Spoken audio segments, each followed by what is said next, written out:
দরিদ্র। তার সাথে হযরত ওমরের পূর্ব থেকে পরিচয়ও ছিল না, কিন্তু মুসলিম জাহানের খলিফা এসবের পরোয়া করলেন না। তিনি শান্ত কণ্ঠে বললেন, হে জাবালা, তুমি নিজের অপরাধ স্বীকার করেছ। এখন বাদী যদি তোমাকে ক্ষমা না করে, তাহলে ইসলামের বিধান মোতাবেক তোমাকে শাস্তি পেতে হবে। আর সেই শাস্তি হচ্ছে তোমার গালেও বাদী নিজের হাতে চপেটাঘাত করবে, আর তা প্রকাশ্যে জনসম্মুখে, ঠিক যেভাবে তুমি তাকে অপমান করেছ। খলিফার এমন রায় শুনে জাবালা স্তম্ভিত হয়ে পড়লেন। তার কাছে এটা রীতিমতো অবিচার মনে হলো। তিনি বিস্ময়ের সাথে বললেন, আমি আরবের একজন সম্ভ্রান্ত ব্যক্তি, এককালে রাজা ছিলাম আমি, আর ও এক চাষার বাচ্চা। হযরত ওমর বললেন, আজকে তোমরা উভয়ই মুসলমান।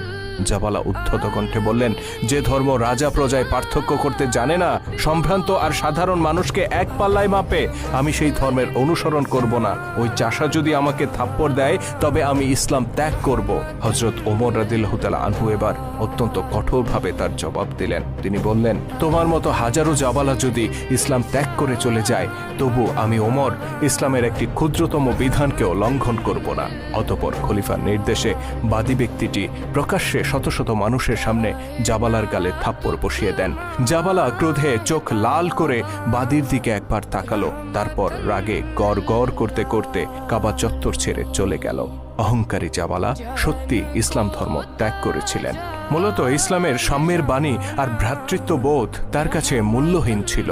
বরং আরবের জাহিলি সমাজে সম্ভ্রান্ত ও প্রভাবশালী ব্যক্তিরা যেসব সুযোগ সুবিধা ভোগ করত, তার কাছে সেই প্রথাই উত্তম মনে হয়েছিল। এই ঘটনার পর সে ইসলাম ত্যাগ করে মুরতাদ হয়ে যায় এবং রোম সম্রাটের কাছে গিয়ে আশ্রয় নেয়।